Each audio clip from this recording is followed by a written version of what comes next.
नमस्कार साथियों, UPPSC daily news में आप सभी का स्वागत है। मैं हूं अलका पांडे और आज हमारे साथ हैं यूपीपीसीएस 2021 बैच के रैंक नंबर 13 लाने वाले मिस्टर शिवांग सिंह और इनकी जो सिलेक्शन हुआ है डीएसपी की पोस्ट पर रैंक नंबर 13 आई हुई है। आइए चलिए हम इनसे बात करते हैं। तो पर्सनल बैकग्राउंड के बारे में सबसे पहले बताएँ। मेरी स्कूलिंग मेरे गांव से ही हुई। मेरा ज़िला उन्नाव उत्तर प्रदेश का निवासी हूं। तो मैं जो प्राथमिक और जो माध्यमिक शिक्षा थी ये मेरे गांव से ही 6 से 7 किलोमीटर दूरी पर स्कूल से हुई। फिर मेरा जो इंटरमीडिएट है वो मैंने 2015 में और ग्रेजुएशन 2019 में कंप्लीट किया। बीच में 1 साल का मेरा गैप हो गया था क्योंकि मैंने बीएससी करके 1 साल करने के बाद मैंने छोड़ा था। बीए में मेरे सब्जेक्ट थे पॉलिटिकल साइंस, इंग्लिश लिटरेचर और एंशिएंट हिस्ट्री। उसके बाद मैंने 2021। तो सर उसके बाद फिर जब आपका एमए हो गया, फिर एमए किया था ना आपने? हाँ। फिर उसके बाद आपने फिर कैसे सोचा कि पीसीएस करना है? मैंने एमए से पहले ही सोच लिया था। ग्रेजुएशन के दौरान ही मैंने सोच लिया था कि सिविल सर्विसेज के क्षेत्र में जाना है। तो पहले मैंने स्टार्टिंग की थी 2018 में। जनवरी 2018 को मेरी पहली क्लास थी दृष्टि आईएएस में, वहीं से मेरी जर्नी स्टार्ट हुई। उसके बाद जर्नी स्टार्ट होने के बाद पहले मैंने यूपीएससी का एक अटेम्प्ट दिया 2020 में। वहाँ पर मेरा प्रीलिम्स में मैं फेल रहा। उसके बाद मैंने सोचा कि मैं स्विच करता हूँ यूपीपीसीएस के लिए ताकि वो कंफर्टेबली क्लियर हो जाए, और संयोग से वो क्लियर भी हो गया है। और अब मैं फिर से यूपीएससी की तरफ स्विच कर रहा हूँ और उसका मैं दूसरा अटेम्प्ट देने वाला हूँ 2023 में। बहुत अच्छी बात है। अच्छा, तो फिर आपने फिर कैसे तैयारियां शुरू की? अच्छा, सबसे पहले बता दीजिए कि आपका मीडियम क्या था? मेरा हिंदी मीडियम है। और ऑप्शनल कौन सा लिया आपने? मैंने इतिहास वैकल्पिक विषय के रूप में चुना था। अच्छा, तो जब प्री की आपने स्ट्रेटेजी बनाई तो प्री के लिए फिर क्या क्या फॉलोअप किया कि जो कि यहाँ तक आ पाए? जैसे मैंने पहले ही बताया कि मैंने दृष्टि में फाउंडेशन कोर्स लिया था, तो दृष्टि के जो मटेरियल था वो तो था ही, लेकिन एक अंतर था। वो ये अंतर ये था कि दृष्टि का जो ओरिएंटेशन था वो यूपीएससी की तरफ था और मुझे स्विच करना था यूपीपीसीएस की तरफ। तो मैंने बेसिक डिफरेंस देखा कि यूपीपीसीएस और यूपीएससी में प्री के स्तर पर क्या डिफरेंस है। तो 2 या 3 अंतर हम पाते हैं। पहला, करंट अफेयर के क्षेत्र में। करंट अफेयर में वहाँ पर एनालिटिकल क्वेश्चन आते हैं, यहाँ पर पूरे के पूरे फैक्चुअल आते हैं। तो ये एक मैंने स्ट्रेटजी चेंज की दृष्टि से बियॉन्ड जा करके। दूसरा अंतर कि वहाँ पर एनवायरनमेंट और इकोनॉमी का सेक्शन बहुत ज़्यादा आता है यूपीएससी के प्रीलिम्स में। यहाँ पर एनवायरनमेंट और इकोनॉमी मुश्किल से 10 से 15 क्वेश्चन आते हैं। ये दूसरा अंतर। तीसरा अंतर था बैक ईयर क्वेश्चन का रिपीटेशन। यूपीएससी में रिपीटेशन का अनुपात जो है वो कम होता है यूपीपीसीएस की तुलना में। तो यूपीपीसीएस में अनुपात ज़्यादा होता है रिपीटेशन का, इसलिए यहाँ पर पीवाईक्यू बहुत ही इंपॉर्टेंट हो जाते हैं। इन 3 अंतरों को मैंने ध्यान में रखते हुए यूपीपीसीएस की तैयारी शुरू की और पहला अटेम्प्ट में सफलता मिल गई। किसी वेबसाइट को भी फॉलो किया या सिर्फ दृष्टि आईएएस को? दृष्टि आईएएस को मैंने फॉलो किया। दृष्टि आईएएस की ही एक वेबसाइट है करंट अफेयर की। फिर मैंने जैसे बताया कि जो दृष्टि का ओरिएंटेशन था वो यूपीएससी को लेकर के था, तो फिर मैंने कुछ दिन बाद वो वेबसाइट भी फॉलो करनी बंद कर दी क्योंकि मुझे यूपीपीसीएस का देना था और यूपीपीसीएस का करंट अफेयर पूरी तरह से मैगजीन से ही आ जाता है। अच्छा, उसके बाद फिर जब प्री की आप तैयारी करना शुरू किए तो कौन सी बुक्स वगैरह थी? वो बुक्स राइटर वगैरह किससे तैयारी की जाए? जैसे हिस्ट्री हो गया, ज्योग्राफी हो गया, ये सारी चीज़ें दृष्टि के नोट्स ही थे या फिर कोई बुक वगैरह फॉलोअप किया आपने? हाँ, 2 तरह से मैं बता सकता हूँ। 2 स्तर हैं एग्ज़ाम के, हैं तो 3 स्तर, लेकिन इंटरव्यू का तो बाद में ही हो जाता है अपने आप। और इंटरव्यू का इतना बड़ा रोल भी नहीं है यूपीपीसीएस में क्योंकि वो 100 नंबर का ही अब हो गया है। अब जो पहले के 2 स्तर जो बचे, प्रारंभिक परीक्षा और मुख्य परीक्षा। प्रारंभिक परीक्षा की बुक्स में यूपीपीसीएस में सबसे बड़ा मेरी सफलता में योगदान था घटना चक्र का जो पीवाईक्यू था। वो पीवाईक्यू मैंने 3 सब्जेक्ट सेलेक्ट किए थे क्योंकि मैंने देखा कि 3 ही सब्जेक्ट ऐसे हैं जिनका पीवाईक्यू सबसे ज़्यादा रिपीट होता है। वो है हिस्ट्री, ज्योग्राफी और साइंस। ये हो गया इन 3 सब्जेक्ट का। पॉलिटी में जो गीता कुरान है ही लक्ष्मीकांत। उसके बाद इकोनॉमी में मेरा बैकग्राउंड चूँकि बन चुका था इकोनॉमी में दृष्टि आईएएस की कोचिंग से, और यहाँ पर 4 से 5 क्वेश्चन ही केवल प्रीलिम्स में आते हैं इकोनॉमी के, तो इसलिए इकोनॉमी के लिए मैंने कुछ भी अलग नहीं किया सिवाय दृष्टि के नोट्स के। फिर प्रारंभिक परीक्षा के बाद अब जब दूसरा चरण आता है मुख्य परीक्षा का, तो यहाँ पर वैकल्पिक विषय और जीएस 2 हैं। एक अंतर यहाँ पर यह है यूपीएससी की तुलना में कि यहाँ पर जो जनरल हिंदी का पेपर है उसके भी मार्क्स जुड़ते हैं। तो मैंने जनरल हिंदी के लिए एक वाइट कलर की बुक आती है आदित्य पब्लिकेशन की, वो मैंने जनरल हिंदी के लिए फॉलो किया। फिर जीएस का मेरा दृष्टि के नोट्स सही हो गया और मैंने मंथली मैगजीन से नोट्स बनाए थे। विजन आईएएस की जो मंथली मैगजीन है उससे मैंने हर टॉपिक वाइज नोट्स बनाए, तो वहाँ से स्टैटिक हो गया जो जीएस का है कंपलसरी वाला पार्ट। फिर वैकल्पिक विषय में आते हैं। वैकल्पिक विषय मैंने सिर्फ एक ही सोर्स फॉलो किया, मणिकांत सर का स्टडी मटेरियल। दोनों मैंने स्टडी मटेरियल फॉलो किए, एक उनका क्लासरूम नोट्स और एक उनका प्रिंटिंग मटेरियल। दोनों फॉलो करने के बाद मेरी तैयारी लगभग कंप्लीट हो गई थी। अब एक जो चरण बच रहा था, एक जो पार्ट बच रहा था मेजर, वो है मेंस का करंट अफेयर। और मैंने बैक ईयर जो PYQ है उससे ये पाया था कि जो मेंस का करंट अफेयर है वो सिर्फ 3 सब्जेक्ट में आ रहा है, साइंस, IR और कभी कभी इकोनॉमी का क्वेश्चन। इसके अलावा कोई भी सब्जेक्ट मेंस में करंट अफेयर से नहीं पूछ रहे हैं, UPPCS के 5 साल का जो ट्रेंड था उसके हिसाब से। तो मैंने इन तीनों का ही मेंस 365 ले लिया था और उससे करंट अफेयर हो गया। तो ये मेरी कंप्लीट स्ट्रेटजी थी प्री और मेंस के लिए। और ऐसे आपने कैसे किया? हाँ, ऐसे मैं भूल गया, माफ़ कीजिएगा। ऐसे के लिए सबसे पहले मैंने एक कोटेशन की लिस्ट बना ली थी। वो किसी एक सोर्स से नहीं बल्कि अलग अलग सोर्सेज से। कभी कभी बचपन से ही कुछ कहानियाँ याद हैं, बचपन से कुछ कोटेशन याद हैं, कबीर के दोहे याद हैं, तो वो अलग अलग कैटेगरी में कर लिया मैंने। एक रजिस्टर मैंने बनाया, उसमें पॉलिटिकल ऐसे के लिए कोटेशन अलग 3-4 पेज में, फिर इकोनॉमिक, कोई अगर इकोनॉमिक बैकग्राउंड का कोई टॉपिक आता है ऐसे में, उसके लिए 4-5 पेज का अलग कोटेशन, फिर कल्चरल कोई ऐसे आता है उसके लिए अलग। इसी तरह करीब 20 पेज में मेरे कोटेशन बन गए थे और करीब वो कोटेशन से 100 से 150 कोटेशंस, ताकि मैं कम से कम हर ऐसे में, एक ऐसे में 5 से 6 कोटेशन यूज कर सकूं गद्य और पद्य को मिला करके। तो ये कोटेशन की लिस्ट बनाने के बाद फिर मैंने ज़्यादा से ज़्यादा प्रैक्टिस की।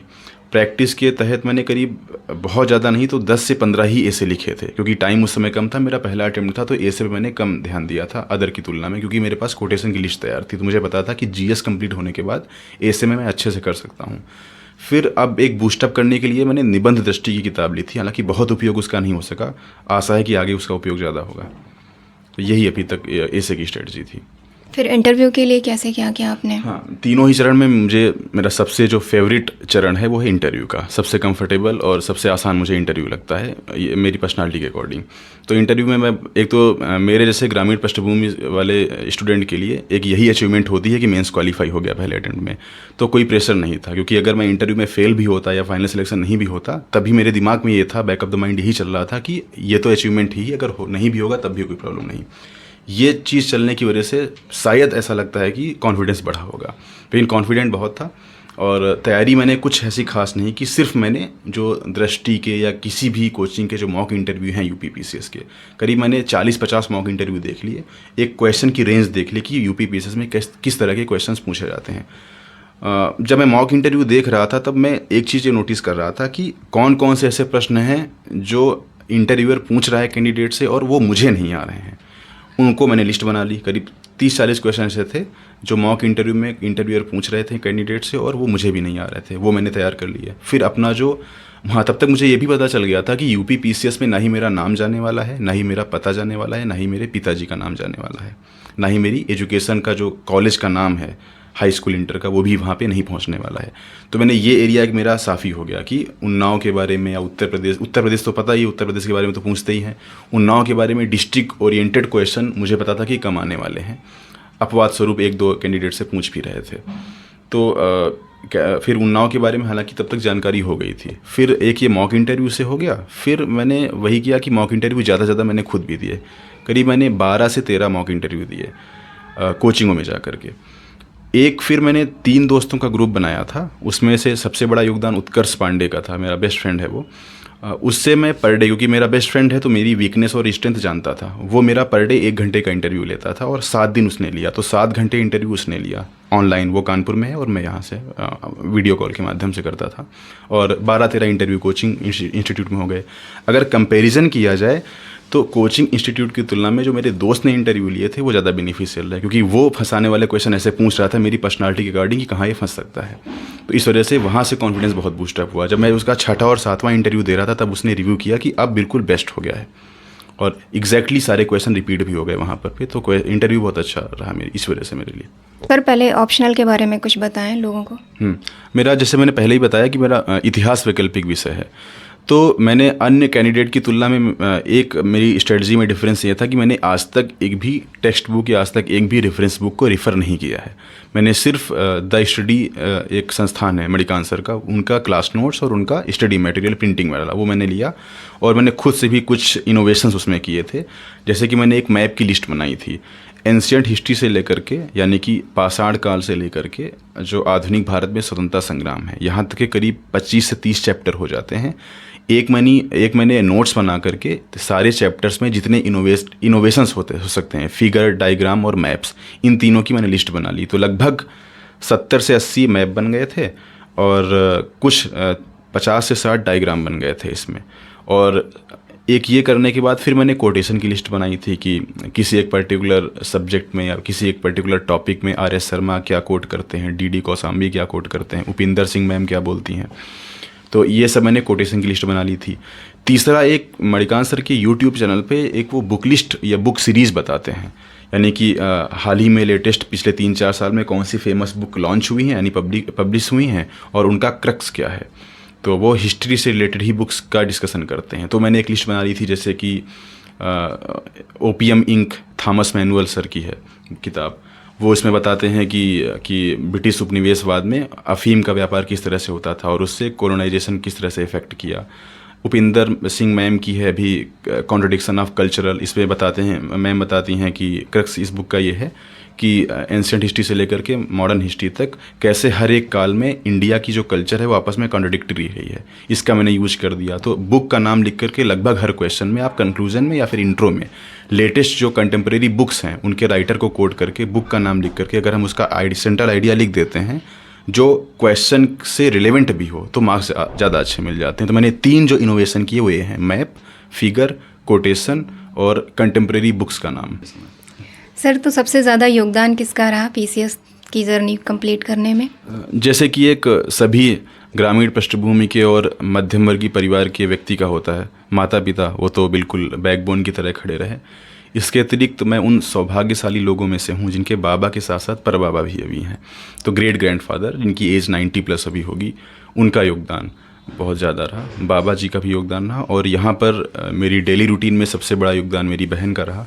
और साथ में दोस्तों की बात करें तो दोस्तों के बिना तो ये एकदम जर्नी अधूरी सी है। और उसमें उत्कर्ष का सबसे बड़ा योगदान इंटरव्यू के दौर पे, मेंस की प्रिपरेशन के समय मेरे 3 दोस्त थे जहाँ मेंस का डिस्कशन जो करते थे साथ में, सूर्यकांत जी और अमरजीत और राहुल, ये 3 लोगों ने मेंस में काफ़ी हेल्प की थी। इंटरव्यू में पूरी तरह से उत्कर्ष जी का योगदान था।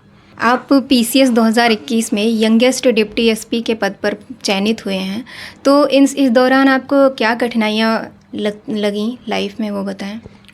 मुझे भी शुरुआत में सुन करके आश्चर्य हुआ कि मैं यंगेस्ट डीएसपी में हूँ। अभी पूरी तरह से श्योर नहीं हूँ, ये तो एकेडमी में जाकर ही पता चलेगा। लेकिन अगर ऐसे सुना है, अगर ऐसा सही है तो ये थोड़ा सा गौरवपूर्ण बात है मेरे लिए। अगर इस दौरान इस जर्नी में कठिनाइयों की बात करूं तो जैसे मैंने बताया कि पृष्ठभूमि मैटर करती है। अगर आपकी पृष्ठभूमि ग्रामीण है और आप एक मध्यम वर्गीय परिवार से हैं और आप हिंदी माध्यम हैं, ये 3 चीज़ें आपकी डिफ़िकल्टी और आपकी जर्नी को में क्या क्या कठिनाइयाँ हैं ये आपको परिभाषित कर देती हैं। तो इस बैकग्राउंड होने की वजह से सबसे बड़ी जो प्रॉब्लम आई वो था ऑप्शनल को लेकर के। गाइडेंस की कमी थी। फैमिली में कोई भी इवन गवर्नमेंट जॉब में भी नहीं है मेरी खास फैमिली में, तो इस वजह से गाइडेंस की कमी थी जो यहाँ आकर के कोचिंग और मेरे जो श्रेष्ठ गुरुजन थे उन्होंने कमी पूरी की और इस कमी को पूरा करने में दोस्तों ने योगदान दिया काफ़ी। दूसरी एक कमी थी यहाँ पर आकर के जो एक भटकाव होता है बहुत ज़्यादा, भीड़ को देख करके हम बिल्कुल भटक जाते हैं कि क्या सोर्स फॉलो करें क्या ना फॉलो करें। आप एक उदाहरण के तौर पर सिर्फ पॉलिटी या फिर मॉडर्न हिस्ट्री, ये 2 ऐसे सब्जेक्ट हैं जहाँ पर सोर्स बिल्कुल डिफाइन है कि पॉलिटी में आप लक्ष्मीकांत पढ़ लीजिए, मॉडर्न हिस्ट्री में आप स्पेक्ट्रम पढ़ लीजिए। अदर सब्जेक्ट में कम से कम 10-10 सोर्स हैं और टॉपर्स भी अलग अलग सोर्स बताते हैं। तो ये समझ नहीं आ रहा था कि मेरे लिए क्या हेल्पफुल होगा। कभी कोई टॉपर X सोर्स बताता है तो दूसरा टॉपर Y सोर्स बता देता है। तो इसमें समस्या रही कि सोर्स का चयन कैसे करें। तो ये मेनली 2 परेशानियाँ थी और दोनों को हल करने में परिवार का और जो मेरे जो गुरुजन थे उनका और दोस्तों का ही हाथ रहा है। आजकल सर सब लोग सोशल मीडिया बहुत यूज़ कर रहे हैं, पढ़ाई करते रहते हैं, फिर बीच में मन भटक जाता है तो फिर फेसबुक वगैरह चलाने लगते हैं, तो इसके बारे में फिर आप क्या कहेंगे? मैं फेसबुक में था शुरुआत में, 12th में या ग्रेजुएशन फर्स्ट ईयर में मैंने आईडी बनाई थी, सिर्फ 1 साल चलाई और अभी सिलेक्शन होने के अभी जब मैं आपके साथ इंटरव्यू कर रहा हूँ मैंने 3 दिन पहले उस आईडी को रीएक्टिवेट किया है। तो लगभग 3 साल का गैप हो गया। 3 साल बाद मैंने फेसबुक फिर से रीएक्टिवेट किया। और अगर सोशल मीडिया के दौर की बात करें तो इसमें इसके पॉजिटिव और निगेटिव दोनों एस्पेक्ट हैं, लेकिन बस यही है कि आप एक असफल से सफल व्यक्ति बनने की जो जर्नी है उसमें सबसे बड़ा योगदान यही है कि आप सोशल मीडिया को यूज़ कैसे करते हैं, पॉजिटिव वे में या निगेटिव वे में। अगर आप यूट्यूब का अपनी पढ़ाई में अच्छे से इस्तेमाल करते हैं तो मुझे लग रहा है कि आजकल जो एडिटेक कंपनीज़ हैं उनके दौर में सबसे बड़ा वरदान आपके लिए यूट्यूब ही बन जाता है। उदाहरण के तौर पर मैंने आपको जैसे बताया कि वैकल्पिक विषय के जो इन्हेंसमेंट का जो मेरे अंदर जो इनोवेशन का जो मेरे अंदर का काम था, वो मैंने सबसे ज़्यादा यूट्यूब में वेरियस मैप्स और डायग्राम की हेल्प लेकर ही कंप्लीट किया। अगर यूट्यूब ना होता तो मेरे वैकल्पिक विषय में इतने अच्छे मार्क्स ना आ पाते। तो यही है कि आप एक टेक्नोलॉजी आ गई है वर्तमान दौर में, उसका यूज कैसे करना है ये आप पे डिपेंड करता है। अगर आप उसका प्रयोग करके अगर आप सफल हो सकते हैं तब भी बहुत संभावना है, असफल होने के लिए उसमें बहुत ज़्यादा संभावना है, बहुत सारे डिस्ट्रैक्शंस भी हैं, तो ये आपके ऊपर डिपेंड करता है।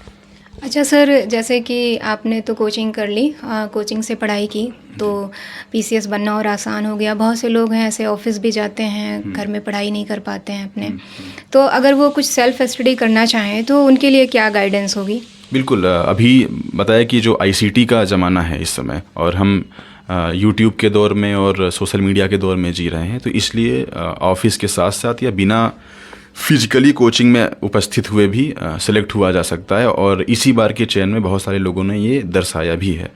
इसके लिए मेरी जो सबसे पहले सलाह ये रहेगी कि आप गूगल से पहले सिलेबस डाउनलोड कर लीजिए।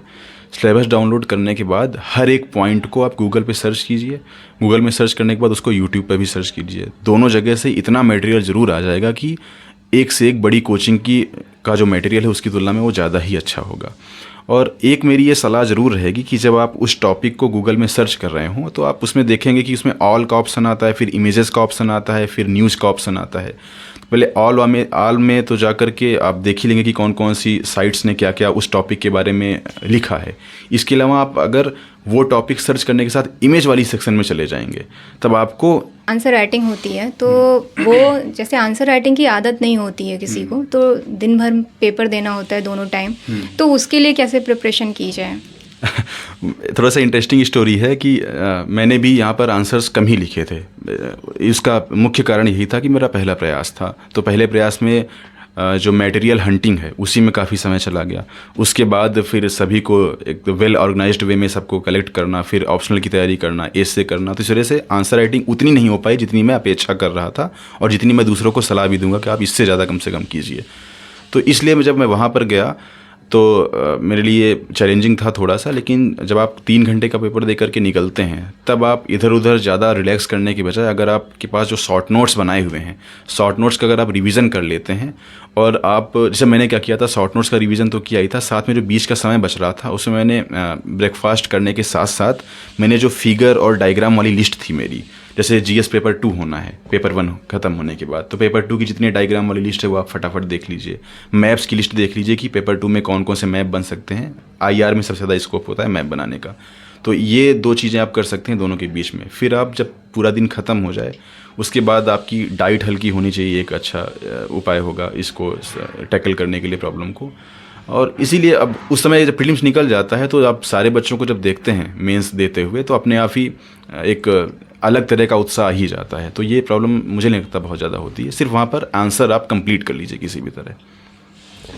तो सर जैसे आंसर राइटिंग का होता है, लोग ये सोचते हैं कि प्री का रिज़ल्ट आ जाए उसके बाद उनका जब प्री क्वालिफाई हो जाए फिर वो मेंस की आंसर राइटिंग की शुरुआत करना चाहते हैं, तो बहुत ही कम समय बचता है उस समय, तो उसके लिए फिर कब से मेंस की राइटिंग करनी शुरू की जाए, क्या रहेगा सही, कितना समय पहले सही रहता है? हाँ, मुझे लगता है कि प्री निकलने के बाद अगर आप पहली बार मेंस की आंसर लिख रहे हैं तो ये गलत रणनीति है।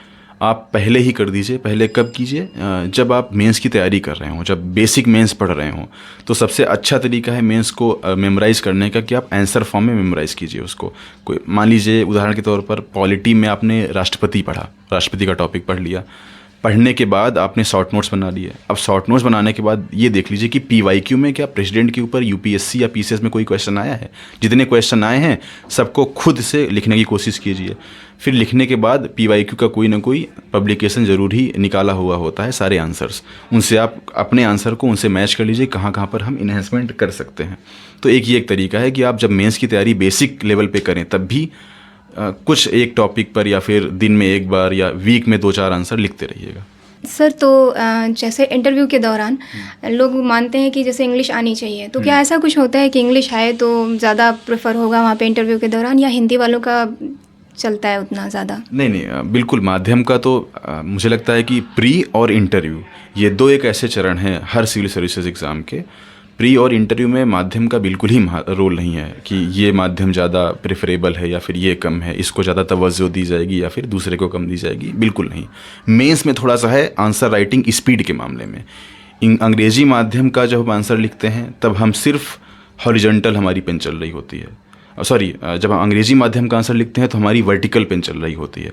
जब हम हिंदी माध्यम का आंसर लिखते हैं तो हॉरिजॉन्टल और वर्टिकल दोनों चल रही होती है। साथ में हलंत, आधा, ता, पा ये सब लिखने में आंसर राइटिंग की स्पीड में सिर्फ मेंस में एक लेवल पे फ़र्क आ जाता है।